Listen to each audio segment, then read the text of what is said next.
have never known a sex offender of this nature to be rehabilitatable. Right now at 10, questions remain surrounding the controversial release of a convicted sex offender. And algae blooms around Madison are already closing a handful of swimming areas. Plus, an exclusive look back at what was perhaps the most tumultuous decade in Madison history. This is News 3 at 10.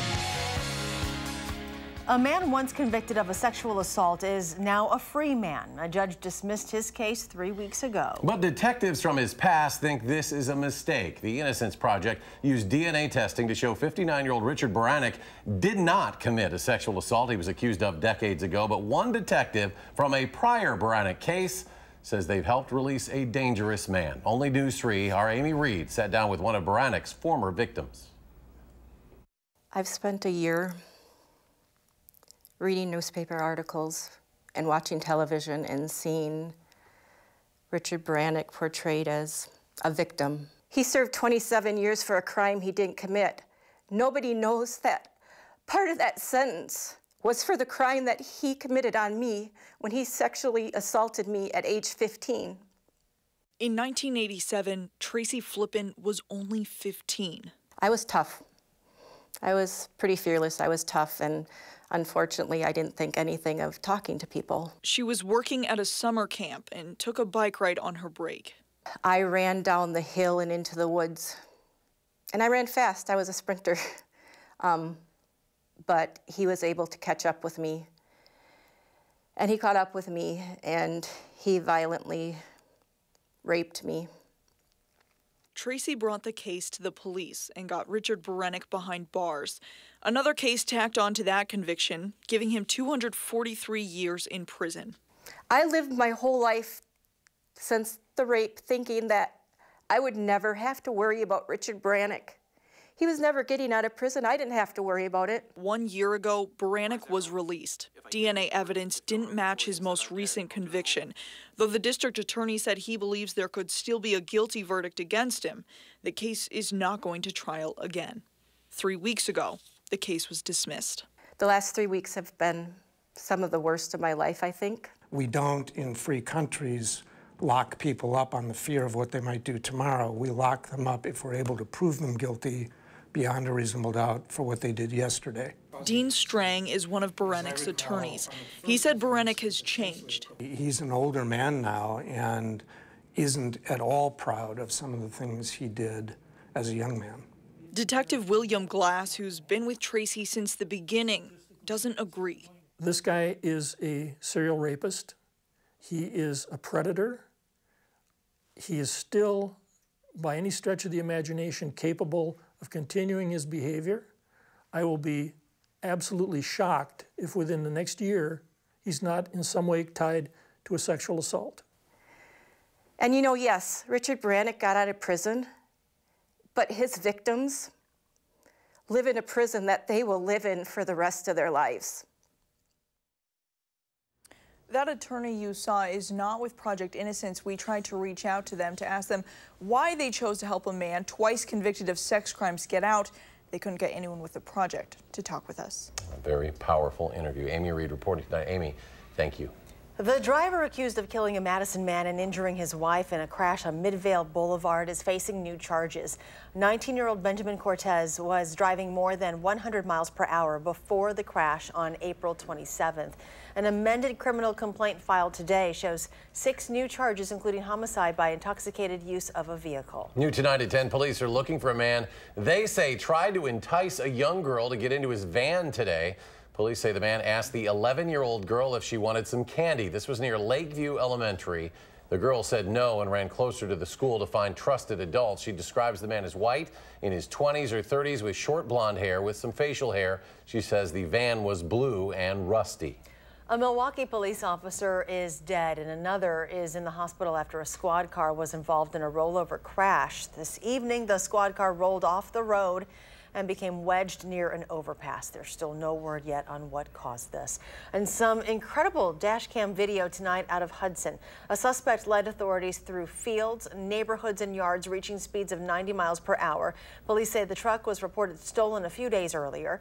Officers eventually pinned the truck against a tree and shot out the tires, ending the pursuit. A woman was hurt today after a vehicle crashed into a DeForest education building. Police say a school district van hit the Hulum Education Center around 10:45. The driver accidentally hit the gas pedal instead of the brake, causing some damage. A van passenger was injured. No children were hurt. Well, let's get a look at our forecast now. Meteorologist Dave Caulfield joining us in the Weather Center. Dave? Eric, no rain just yet, but rain and thunderstorm chances definitely on the upswing over the next couple of days. Doppler tracks showing some showers and thunderstorms right now in Minnesota and Iowa, but nothing at the present time in southern Wisconsin. That could change as early tomorrow morning. Downtown Madison on the Edgewater Skycam looking at partly cloudy skies right now. Current conditions 67 the temperature, and east wind at 8 miles per hour. Actually closer to mostly cloudy at the present time. Dew point of 55, so pretty comfortable out there at the present time. Temperatures are in the 60s, 50s, a little bit closer to Lake Michigan, and still in the 70s for southwestern Wisconsin. Dew points in the 50s for many of us, even some 40s, so pretty comfortable close to Lake Michigan, but more humid in southwestern Wisconsin. And wind speeds a little bit better, still a little bit gusty at times out of the north and east at about 15 miles per hour. Your day planner for tomorrow starting off in the 50s, then reaching highs in the mid-70s with a chance for showers and thunderstorms. We'll time out that chance hour by hour in your first alert forecast in just a few minutes. Thank you, Dave. Algae blooms have forced a handful of swimming areas to close. According to the county's website, the swimming areas at the Memorial Union Pier, Olin Park, Spring Harbor, Lake Mendota County Park, and Marshall Park are all closed right now. This is video from Spring Harbor. The Green Lakes Alliance says this is a Clean Lakes Alliance says this is a pretty substantial blue-green algae bloom spreading along the southern and western parts of Lake Mendota. This algae is dangerous to people and pets. We have a lot of heat, we have no wind, and we've had a lot of runoff this year. And so we've loaded the lake with that phosphorus, and it's just baking right now. And it's not being dissipated, and so we're creating these blue-green algae blooms. He says rain and increased winds should help clear it out, but reminds people to not swim in it. The deaths of 2 gorillas at the Milwaukee County Zoo were likely caused by a waterborne E. coli infection. The zoo released results today of necropsies on the 31-year-old male gorilla Cassius, who died back on April 12th, and the 17-year-old female Naku, who died April 28th. The water systems have since been disinfected. The Wisconsin Broadcasters Association will no longer hold primary debates for the Democratic candidates for governor and Republican Senate candidates. The WBA Foundation says it will instead focus on efforts for general election debates instead. The UW system is waiving application fees to its 2-year schools for the fall semester. System President Ray Cross told regents during a meeting today that the move is designed to reassure students who may be uncertain about applying to a 2-year college. A Stoughton elementary school has a new helper who is a hit with students. And while the new addition cannot read, he is encouraging students to pick up a book. News 3's Madeline O'Neill joins us from our news center tonight to explain. Maddie? Eric and Charlotte, 7-year-old Gus is a yellow lab and an official staff member at Fox Prairie Elementary School. He works alongside his owner, literary specialist Mary Lee Cronin, helping students build reading skills. Cronin says he gets kids excited about reading and has been very popular among students since his arrival in December. Dogs are kind of a non-judgmental ear to read to, and they just have a calming presence. And so sometimes for kids, if reading something that brings anxiety for them, sitting and reading with a pet can be just a really calming way to help encourage and keep engagement. Students can also earn rewards to spend more time with Gus, and the school psychologist can have Gus spend time with kids who are having a tough day. Before bringing Gus on the team, Fox Prairie staff researched how dogs can help in school and sent families permission slips, and they tell me they have never seen permission slips come back signed so quickly. And Gus will return next year. Wish my yellow lab was that chill with kids. Maddie, great story. Thank you. You're welcome. UW-Madison is canceling its movie night. Officials with Camp Randall say a mechanical problem is making it impossible for the annual event to be held on June 15th. Due to the time needed to fix the problem and other planned events, they say the event will not be rescheduled. We'd like to welcome you to Flight 5870, the inaugural flight from Madison to San Francisco. Flight 5780 in the books. It's the inaugural nonstop flight from Madison to San Francisco. The plane took off at 3:30 this afternoon on its 4-hour journey west. It's an important nonstop for the region, connecting Madison's tech industry with Silicon Valley. Still to come at 10, the 60s were a turbulent time for the city of Madison. When we come back, a look back at the events that took place on Bascom Hill that changed a city and a generation. Stay with us.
Welcome back. It is called the Madison Reunion, a party with a purpose. Next week, hundreds of former UW students will gather for a 50th reunion of the class of 1968. Well, the gathering will look back at what was perhaps the most tumultuous decade in Madison's history, the 1960s. Our Mark Kane headed to campus to look back at 10 years that changed the fabric of this city.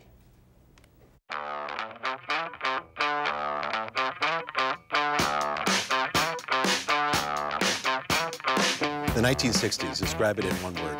Upheaval. Madison's unofficial historian, Stu Levitan, has been digging into the city's past. His new book, Madison in the 60s, will be published this fall. He looks back at the decade and sees upheaval. Ground zero for this change, Bascom Hill on the UW campus. This is ground zero for a lot of important, critical events to not just the university, but the university's relationship with the city. And it is the university which defines the city. I mean, absolutely. There's no other single entity as important to the city of Madison as the university. Without the university, we're Rockford with lakes.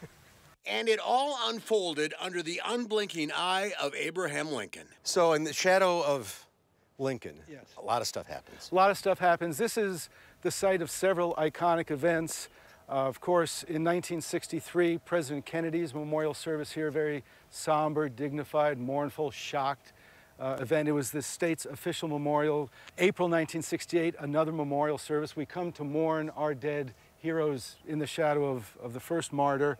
Martin Luther King's memorial service was here. The black students had demanded of Chancellor Fleming that they be in charge of the memorial service for Martin Luther King, and Chancellor Sewell yielded to them. They were so insistent, they were so angry. And by the middle of the decade, that anger boiled over on two fronts. You're a 19-year-old college student in 1967, 68, and if you don't maintain your grades and your class ranking, you're going to go to Vietnam.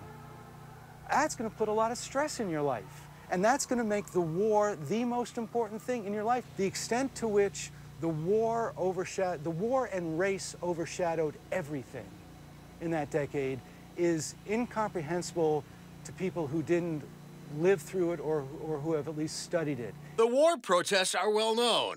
The racial divide, not as much. We had a race riot at Bree Stevens Field in which white kids and black kids and white cops went at each other. We had racial violence around the city.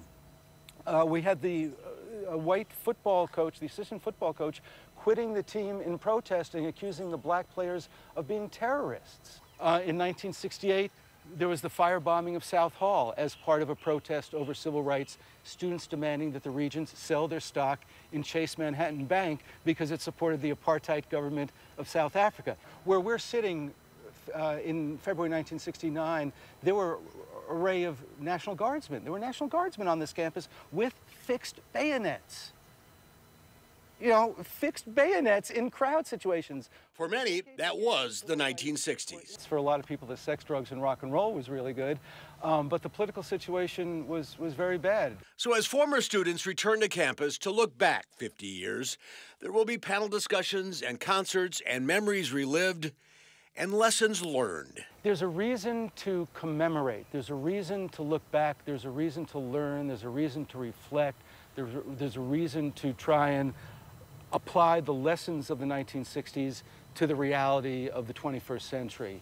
There's an arc. There's a historical arc of freedom and the move towards justice and economic dislocation and social upheaval and cultural change. And this hill is a focus. This is a locus. This is one of the places where it happened.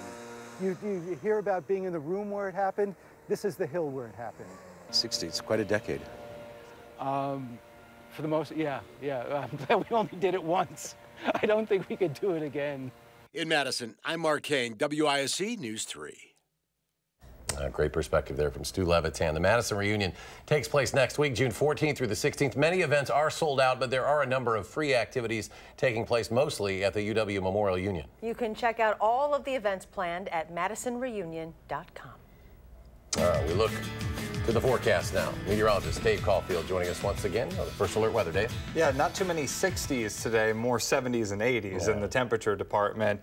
It's the warmest day in about a week in Madison, and temperatures are actually getting a little bit cooler from here because we have that stationary front, that ring of fire forecast, meaning that storms are a distinct possibility over the next couple of days, and that will help keep temperatures down. But 84 today in Madison, 85 in Lone Rock, 86 in Boscobel, cooler closer to Lake Michigan because of that lake breeze. Doppler track is quiet right now across southern Wisconsin, but out to the west we have a batch of showers and thunderstorms.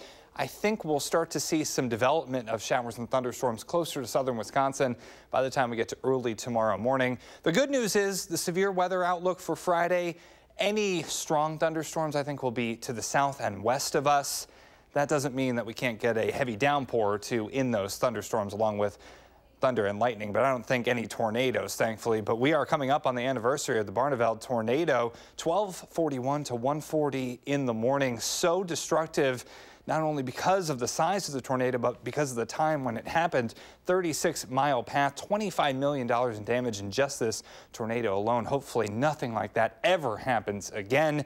Temperatures right now in the 60s and 70s, even some 50s closer to Lake Michigan. Dew points in the 50s, so pretty comfortable outside, but closer to southwestern Wisconsin, it's a little bit more humid at the present time. 67 in Madison on the WISC-TV Skycam right now with mostly cloudy skies. East wind at 8 miles per hour and that dew point at 55 degrees. So tonight becoming mostly cloudy with thunderstorms arriving late. Temperatures will fall into the upper 50s. For tomorrow, mostly cloudy, showers and thunderstorms. A pretty good bet as we head into the next couple of days because of just the really unsettled weather pattern that we're in. So by the time we get to tomorrow, especially into the afternoon and evening hours, that thunderstorm possibility gets a little bit higher. Have the umbrella with you over the next couple of days because these are going to be scattered thunderstorms and into Saturday as well. We could have some more thunderstorms with us. As far as precipitation potential, anywhere from a quarter to a half an inch, even more than that in spots where those thunderstorms kind of stay over the area for a little bit longer period of time. Your 7-day forecast temperatures will be in the 70s over the next couple of days. As we head into the work week next week, I do think we'll be in the 80s. And then a little bit warmer as we head into next weekend. Plenty of chances for storms, but we do have a couple of sunny days on the horizon. Most recently, we can talk about Sunday being, I think, free from rain. But with this type of forecast, it is tough to tell. So have that umbrella ready to go at a moment's notice. At all times. All right. Thank you. Well, Steve Stricker is having a heck of a week in Memphis. We'll have the story coming up in sports. Stay with us.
The Sun Prairie softball team hasn't lost a game yet this season. Now they're just 2 wins away from a state championship. This morning in the state Division I quarterfinals against Appleton North, the Lightning put quite a scare into that so far perfect Sun Prairie season when Marissa Mullins singled. It was a 4-run fourth and the Lightning took a 4-2 lead. But Sun Prairie battled back. Skylar Muller singles to right. Katie Tews scores. It was a tie game, 4-4. Then the big hit of the game. Bases loaded, 7th inning, Muller to right center. It's going to tick off the glove of the center fielder, and everybody's running around the bases. 2 runs in, and here comes Tews with the 3rd run. Everybody scores. Sun Prairie gets 4 in the 7th to win 8-4, taking some of the sting out of losing in the opening round at state last year. Our motto this year is back for more, and we've just been saying that throughout the whole game. We're like, hey, we're not going to get down on us. We're back for more. We got this. Once we lost last year, I knew I didn't want to lose again. Whether it's the Spash or whoever we played, I knew that winning this game is most important, but then winning the next is going to be even more important. Sun Prairie will now take a 27-0 record into the Division I semifinals tomorrow night at Goodman Diamond. The Cardinals face Menominee Falls about 7 o'clock tomorrow night. The other Division I semifinal will have Burlington against Slinger at 9 tomorrow night. 7 games at Goodman Diamond today. They played the Division V semifinals. McDonald Catholic and Oakfield will play for the championship Saturday morning. And 1 Division IV semifinal is going on right now to wrap up the evening. Thorpe leads Wyoega Fremont in the 4th. WIA girls soccer sectional semifinals tonight. Kettle Moraine beat Sun Prairie, so it's Janesville Craig and Kettle Moraine at Kettle Moraine in the sectional finals Saturday at 5. Division II, Waunakee beat Burlington, Oregon over Milton, so it's Waunakee and Oregon in that sectional final in Oregon Saturday. Division III, Edgewood beat McFarland, Sugar River beat Mount Horeb. Division IV, Wisconsin Heights over Mayville, and Lake Country Lutheran defeated Eustisford Dodgeland. The Stanley Cup final is over. The Washington Capitals have won the cup for the first time in its history. The Capitals beat the Vegas Golden Knights 4-3 in Game 5 tonight in Las Vegas to clinch the series 4-1. It comes 40 years to the day that the then Washington Bullets won the NBA championship in 1978. Steve Stricker is playing on the regular PGA Tour this week. He's showing the young pups a thing or two. He chips in for birdie on the 18th hole. That has him at 4 under par. He's just 1 shot out of the lead held by Seamus Power. Stricker is a tie for 2nd place at the St. Jude Classic after the first round. Monday, he qualified for the U.S. Open in Memphis. The Brewers are spending an off day in Philadelphia. They'll play the Phillies tomorrow night. Brewers have lost 3 in a row, and the Cubs have really taken advantage. They're starting to get hot. Against the Phillies at Wrigley Field, Anthony Rizzo hit another homer. Final score, Cubs 4, Phillies 3. The Brewers lead over the Cubs, now down to just a half game. And we'll be right back.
Final check of your forecast. For schools out for summer, maybe not forever, for some of us as we head into tomorrow, we do have to deal with a couple of showers and thunderstorms. Temperatures will be in the mid-70s for highs. Showers and thunderstorms also possible on Saturday. We get a short break on Sunday, but lots of storm chances in that 10-day forecast. So keep that umbrella with you. All right, Dave, thanks. Thanks for joining us for News 3 at 10. Do something good, and we'll see you here tomorrow.